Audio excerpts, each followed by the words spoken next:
At ngayon ngang hapon dito sa amin ay magkakaroon kami ng budol fight. Bali pa uwi ako nung makasalubong ko mga pinsan ko. Na si Brad Jerome at Philip ay inimbitahan ako sa kanilang salo-salo doon sa likod ng bahay nila.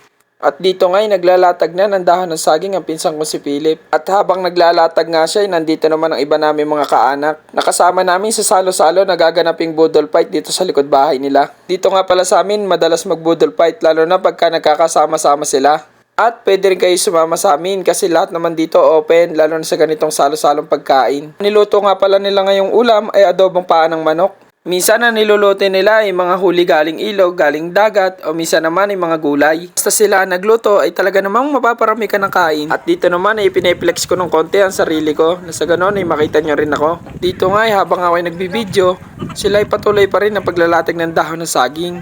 At ito nga pala ang kumpare ko sa Parin Durek. Ito nga pala ang kasko nung pumunta kami ng Padre Garcia. Nadumayo kami sa aming pinsan at naglaro na rin ng basketball. Dito nga inaantay na lang namin maluto ang sinaing na kanin.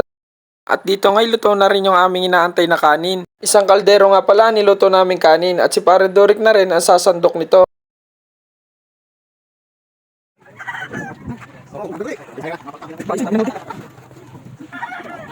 Dito nga'y dala ni Bato ang aming pangulam na adobo. Aking lalapitan at sisilipin ang masarap na ulam namin.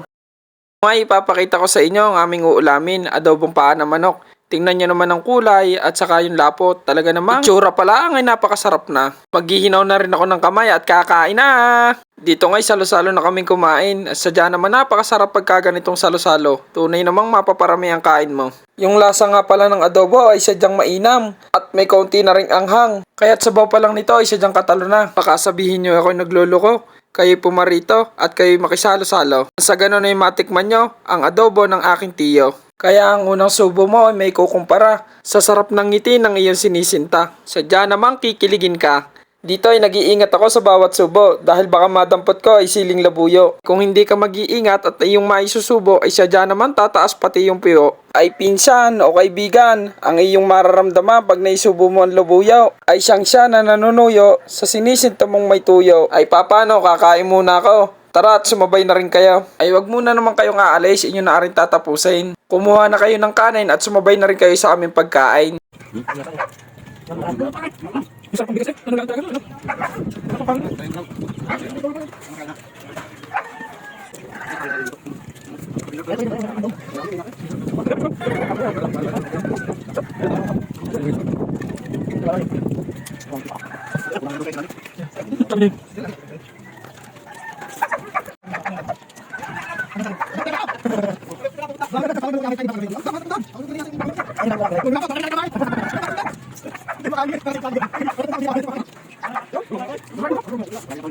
Dito nga'y nagawa naming ubusin ang napakaraming kanin. Ay sadyang pagkasalo-salo ay kayo mapapaibig kumain. Ay maraming salamat sa inyong pagsubaybay. Sana kayo nabusog din at naparami ng inyong kinain.